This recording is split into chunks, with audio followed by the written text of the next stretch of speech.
আসসালামু আলাইকুম প্রিয় স্বপ্নবাজার দল, আশা করব তোমরা ভালো আছো, তোমাদের পড়াশোনা ভালো চলছে। সামনে গুচ্ছভুক্ত বিশ্ববিদ্যালয়ের ভর্তি পরীক্ষা এপ্রিলের শুরুর দিকে তোমাদের 3টি ইউনিটেরই ভর্তি পরীক্ষা শুরু হয়ে যাবে।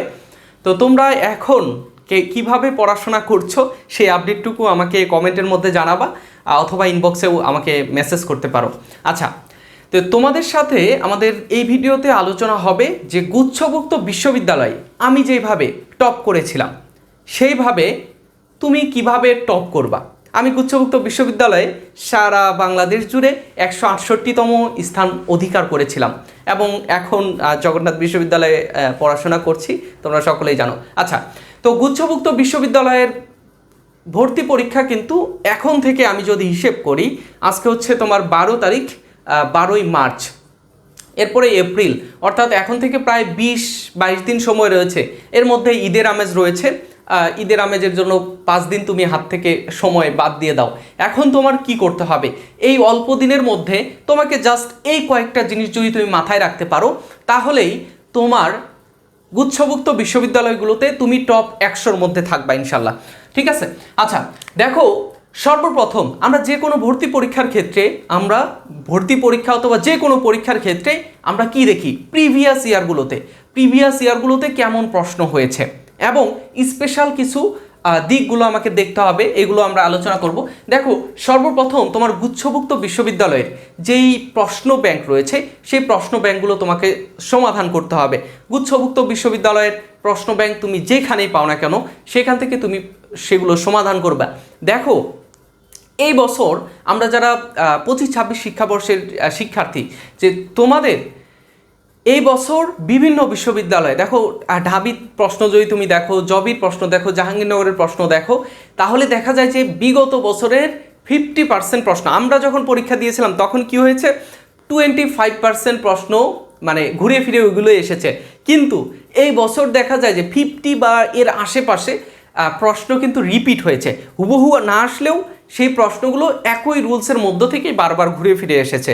সো তোমাদের গুচ্ছভুক্ত বিশ্ববিদ্যালয়ে এর কোনো ব্যতিক্রম হবে না।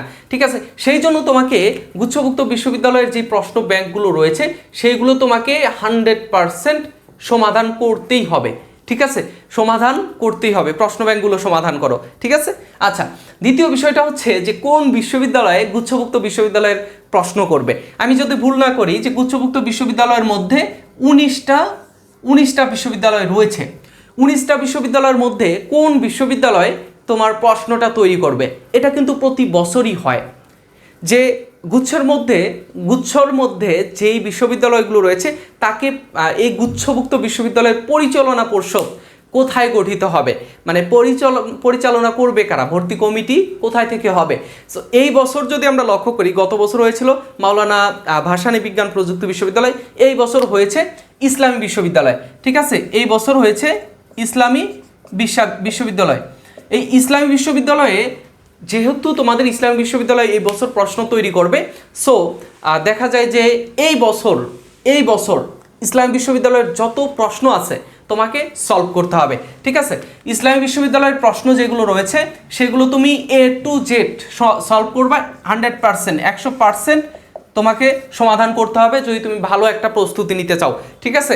যে ইসলামী বিশ্ববিদ্যালয়ের প্রশ্ন তোমাকে সলভ করতে হবে মাস্ট, এবং আগের গুচ্ছের মধ্যে যতগুলো রয়েছে সেগুলো তোমাকে প্রশ্ন সমাধান করতেই হবে। যদি বাই চান্স এটা মিস হয়ে যায় কিন্তু এটা তোমাকে করতেই হবে, ইসলামী বিশ্ববিদ্যালয়ের প্রশ্ন তুমি সলভ করবা। ঠিক আছে? তুমি কথা দিয়ে এইখানে এই ভিডিও দেখাকালীন তুমি কথা দিয়ে ভিডিওটা তুমি শেষ করবা পরবর্তীতে। ঠিক আছে? আচ্ছা, এরপর হচ্ছে তোমার ধারাবাহিকভাবে পরীক্ষা দিতে হবে।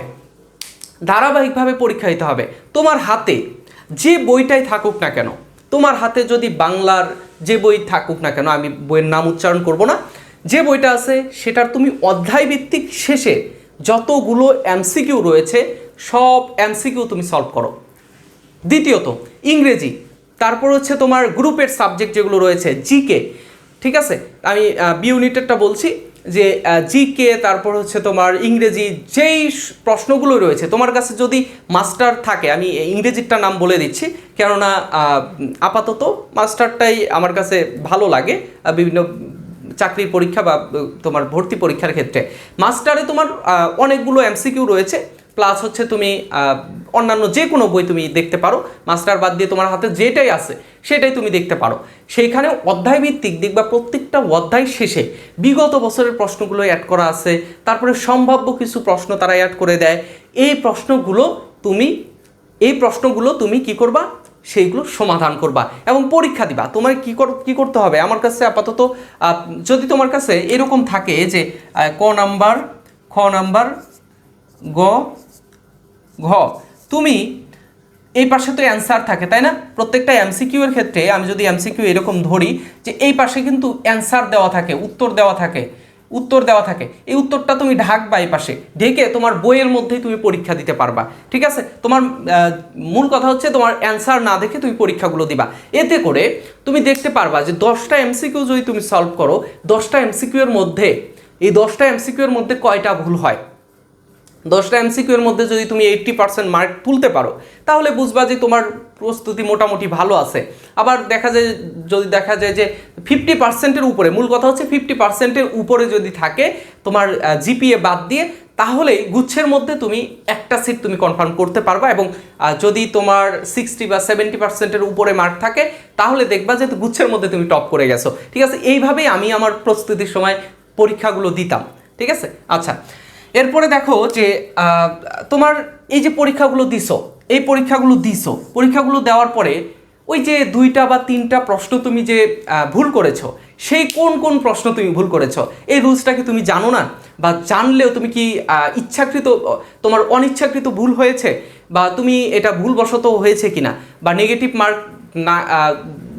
মার্ক অ্যাভয়েড করার জন্য তুমি যদি এই প্রশ্নটা না দিয়ে থাকো, তাহলে তোমাকে অবশ্যই ওই প্রশ্নের উত্তরটাও জানতে হবে, প্লাস কোন রুলস থেকে আসছে, কিভাবে এটার উত্তর হলো সেটাও তোমাকে জানতে হবে। ঠিক আছে, তো এটা হচ্ছে বিষয় যে তোমাকে ভুলগুলো খুঁজতে হবে এবং ভুলগুলো সমাধান করতে হবে। ঠিক আছে, তো এই কয়েকটা ওয়েতে তুমি গুচ্ছের মধ্যে যদি ভালো করতে চাও, তাহলে এইভাবেই তোমাকে সকল প্রসেসটা সম্পন্ন করতে হবে গুচ্ছের মধ্যে ভালো করতে গেলে। ঠিক আছে, আচ্ছা, আর তোমাদের জন্য আমাদের একটা রিমাইন্ডার, সেটা হচ্ছে যে তোমরা যে এই যে পরীক্ষাটা দিবা, তাই না, এখন পরীক্ষা নিজে যদি দিতে চাও, তাহলে দেখা যায় যে দিন শেষে তোমাকে 5টা অথবা 10টা অথবা 15টা পরীক্ষা দেওয়ার পরেই, 15টা অধ্যায়ের উপরে বা 15টা টপিকের উপরে তুমি পরীক্ষা দেওয়ার পরেই হাঁপিয়ে যাও। বা এই যে কন্টিনিউয়াস যে প্রসেস, সেই প্রসেস একদিনে মনে করো তুমি 5টা পরীক্ষা দিলা, কালকে 5টা দিলা, এবার 3 দিন 4 দিন যাওয়ার পরেই তোমার দেখা যায় যে এই পরীক্ষাটা দেওয়া বন্ধ হয়ে যায়, বা তুমি নিজে থেকেই ভিতর থেকে আর যেই স্পৃহাটা থাকে সেই স্পৃহা কাজ করে না। তো তোমাদের কথা চিন্তা করে আমরা নিয়ে এসেছি যে গুচ্ছ ঢাকা সেন্ট্রাল ইউনিভার্সিটি, যেটা 7 কলেজ ছিল তোমরা অনেকেই জানো, এবং ন্যাশনাল ইউনিভার্সিটির জন্য এক্সাম ব্যাচ। ঠিক আছে, আমরা সফলভাবে 2টা এক্সাম ব্যাচ শেষ করেছি, মানে 2.0 আমরা শেষ করেছি। এখন 3.0 এক্সাম ব্যাচ যেটা রয়েছে সেটাই আমরা ভর্তি করাচ্ছি।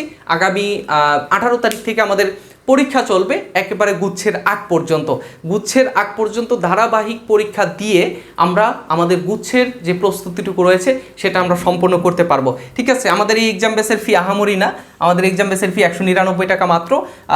আমাদের এক্সাম বেসের অনেকগুলো স্টুডেন্ট আমরা ভর্তি করিয়েছি, এবং আমরা ইতোমধ্যে যে বিভিন্ন ইউনিভার্সিটির সহ 6টা ব্যাচ পড়ানোর অভিজ্ঞতা থেকে তোমাদেরকে এই এক্সাম ব্যাচগুলো আমরা দিচ্ছি। এবং এই এক্সাম ব্যাচে ভর্তি হওয়ার জন্য এই নাম্বারে হোয়াটসঅ্যাপ রয়েছে, তোমরা চাইলে যোগাযোগ করতে পারো। ঠিক আছে, অথবা স্ক্রিনে থাকা হোয়াটসঅ্যাপ নাম্বারে তোমরা মেসেজ করতে পারো ইনশাল্লাহ। সো দেখো যে তোমরা গুচ্ছের মধ্যে একটা ভালো কিছু করতে পারলেই দেখা যায় যে ইসলামী বিশ্ববিদ্যালয়ে তোমরা একটা ভালো সাবজেক্ট পাচ্ছ, তারপরে মাওলানা ভাসানী বিজ্ঞান প্রযুক্তিতে, তারপরে বেগম রোকেয়া বিশ্ববিদ্যালয়, আরও যে বিশ্ববিদ্যালয়গুলো রয়েছে সেইগুলোতে তুমি একটা ভালো পজিশন করতে পারবা, ভালো একটা সাবজেক্ট নিয়ে তুমি থাকতে পারবা। ঠিক আছে, সো আজকের ভিডিওটা এই পর্যন্তই ছিল। গুচ্ছ নিয়ে তোমাদের আরও যে প্রশ্নগুলো রয়েছে সেগুলো নিয়ে তোমাদের সাথে আলোচনা করব পরবর্তী ভিডিওতে। তো এক্সাম মেসেজ যারা ভর্তি হবে খুব দ্রুতই তোমাদের মেসেজ করতে হবে, কেননা আমাদের ব্যাচটা শুরু করে দিব, 3য় ব্যাচ। ঠিক আছে, সো পরবর্তী ভিডিওতে দেখা হচ্ছে। আল্লাহ হাফেজ, আসসালামু আলাইকুম।